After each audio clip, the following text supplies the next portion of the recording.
Do you want more money? Start with treating the money you have better. Avoid these 5 money mistakes. You are watching part 2. Hi, I'm Angie. I'm Eddie. And thanks for joining us at Life Squared.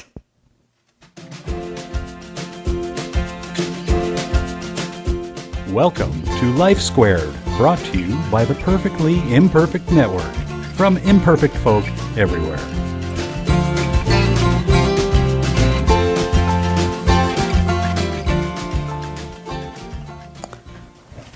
As you said in the intro, this Yep. is part 2. 2. If you watched part 1, you know we talked about how people view money differently. Yep. It's really not one of those Venus and Mars things. It's really just people. Yeah. People, and it has a lot to do with how you were brought up. In a lot of ways, we were brought up very similarly. Yep. But in a lot of ways, it was like Yeah. opposites. So we view money differently, but we also spend money a little bit differently. Much. Even after decades of being together. That is true. We both love fashion. Mm-hmm. Very much so. But Eddie's a minimalist, and I'm a collector. You said collector. I love that. Collector. It was like hoarder, collector. I don't know. Collector sounds more professional. Yeah. And so Eddie, the minimalist, and he's not a minimalist about everything, but this is about fashion. Yep. You know, he's got like 3 pairs of khakis, 2 pairs of dark pants, 2 pairs of jeans, a couple pairs of sweatpants, and like 1 suit. 1. And, 5 polos or golf shirts for play, 6 for work. You're supposed to have, more for play than work. Oh, okay. You need to work on that. Yeah. You're getting older. You need to work on Yeah, I that do. I play need to time. play more. Yeah, that's right. Work less. But he'll go out and he'll buy a nice new pair of khakis. And when he comes home, he can't have 4 pair. No way. No way. He's got to have 3. So one's got to leave the premises. Okay, it either goes to charity or in the trash. Yep. Same with undies. Yes. I've been going through the new undies process lately. 2 weeks. We have to wash all of them one last time. Yep. We wear them. They go out the door before we can start wearing the new one. That's true. Well, out the door. These at least go in the trash. Yeah, they're in the trash. Yeah. So that's how he does it. It's frugal. It's not wrong. But it works. It works. It works. And it works because you can get the smaller closet. Yes, that's right. Thank goodness for me. Now let me tell you about my wife, Angie. She likes to go to the what I would call the discounted stores, a TJ Maxx, a Marshalls, and buy the nice brands that were expensive at a discounted price there. But I will say this, she has collector's items. That's why I call her the collector. Like 12 that coat. years. 12 years. Yeah. Okay. Hey, it still looks okay. But she will not get rid of it. She goes, but it's not like she wears it every day. These are special items. But she will spend more money instead of buying a $15 thing at those stores. She'll buy the $40 thing, piece of clothing, but it lasts her forever. That's her way of shopping, being frugal, and the way that her money works for her. It works. It's a classic, Like me, I'm a classic. She's a classic. Yeah, I've hit that age. Yeah, we both have. Okay. So anyway, that takes us to number 1. If you're frugal with your fashion, for one, you won't be borrowing to buy things that lose value, like clothing. Right. Okay, you may think that you really want that outfit today. Yep. And unless it's going to land you some do-re-mi, as they say. That's right. Then you might want to think twice about it, especially if you're going to put it on a card that you're carrying a balance with interest. Because you could theoretically be paying interest on that new outfit long after your fat rear end won't fit in it. Right. Or after you've lost that job. That's true. 5-10 years down the road, if you have not gotten that to a zero balance, you're paying for that. Same with using a credit card to buy like groceries. You're eating that peanut butter and jelly sandwich, and it may or may not be good, but I tell you what, when you're paying interest on it in a year, it isn't very good. It's not. So you need to not pay interest on things that lose value. It's a killer. Yeah. Yeah. Even those pillows on your couch that you're decorating with, they probably lose value. Yeah. Especially if your dog gets them and takes them to a back. Which ours does. Yeah. Yeah. That's another doodle story. Yeah. Okay, that takes us to number 2. 2. Not having a plan or a budget. Now we're talking about those short-term plans and budgets. I kind of like quarterly. Yes. Because I think quarterly. Right. I think in seasons, sort of. Right. You need a plan. You got to have a plan. Okay? You need a budget. Yes. You got to have a budget, and you need to be really strict with that budget, especially if you're married. People share accounts. You need to talk. We Yes. talk a lot more than we used to. Exactly. I wish we would have done it better when the kids were at home. Yes. But we even talk about small purchases now. Whereas before, it would have to be a few $100s Right, before we right. would discuss it.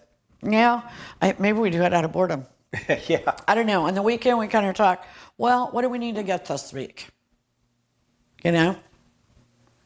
Whatever it is, we talk about it. Whether we We should do. buy it. Do we really want to buy it? And if we do we have a certain amount we want to spend on it? We do that on everything now. We really do, and it works. I like it. Yeah. It probably wouldn't work if your spouse is a jerk. Yeah, it probably wouldn't. And then, you know what? Then you need to think about other things. But Yeah. definitely have a plan, have a budget. Right. Number 3, 3. avoid the lack of future planning. There are milestones in your life. You get out of college, you got to get that job, of course, so you can pay off those student loans. You got to get an apartment. The next thing you have to get that's a big purchase is a car. Got to have a car that gets you to work and back. Exactly, and you're going to have to pay for that car. Yeah. And so you need to think about how you're going to pay for that car. And you need to think about cars you're going to have in the future so you can maybe trade up. Right. Then after that car, you're going to want a house. It happens. A wedding. And then, there's that baby carriage. And boy, that comes with a lot more planning. Oh, yeah. Sometimes there can be 1 or 2 things you're planning for. You may want a lake house. You may want to send that kid to college. You may want a boat. But Right. you're also going to want to retire someday. I will tell you, I wish we would have done more future planning a lot earlier. Yes. In about 2012, I really started to turn things around. Yes. And use some of these things because we hadn't done enough future planning. No, we have. We've been lucky Yes. to work really hard and really turn things around. Yes, we have. So it can be done at any point in your life.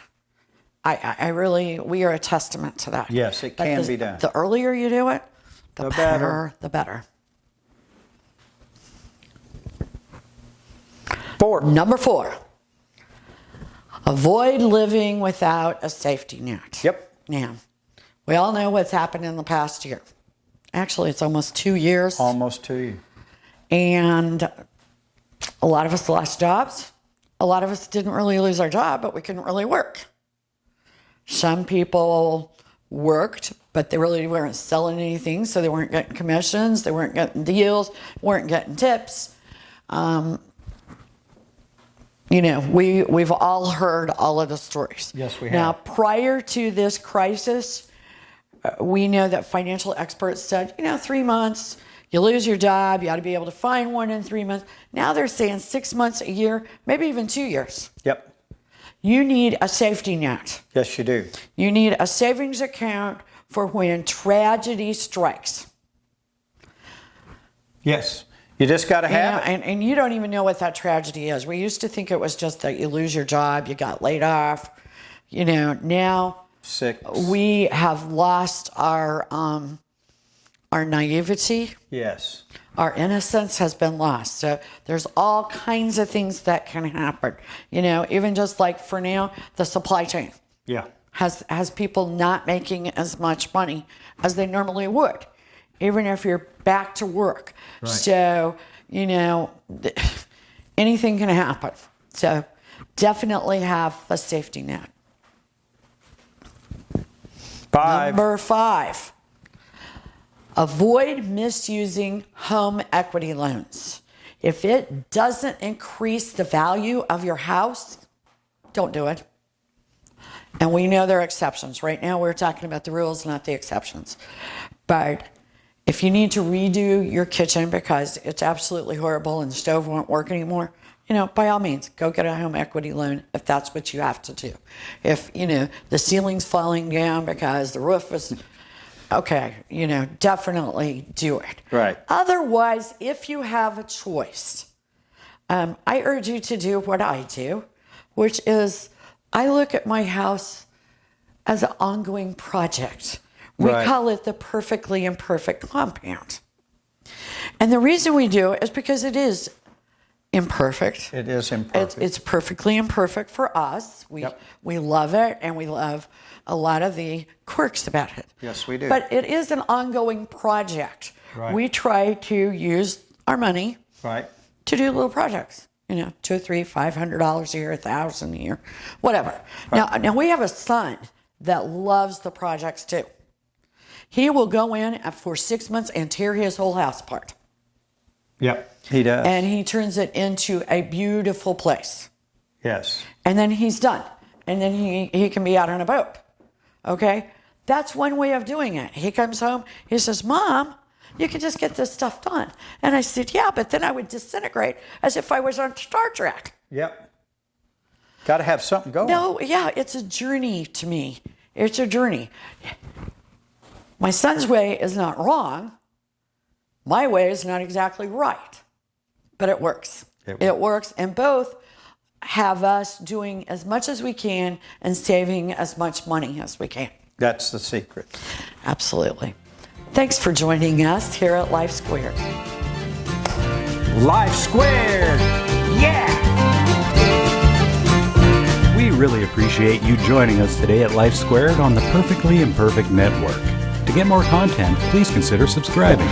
If you have any questions or feedback, we'd love to hear from you in the comments section. Thanks for watching.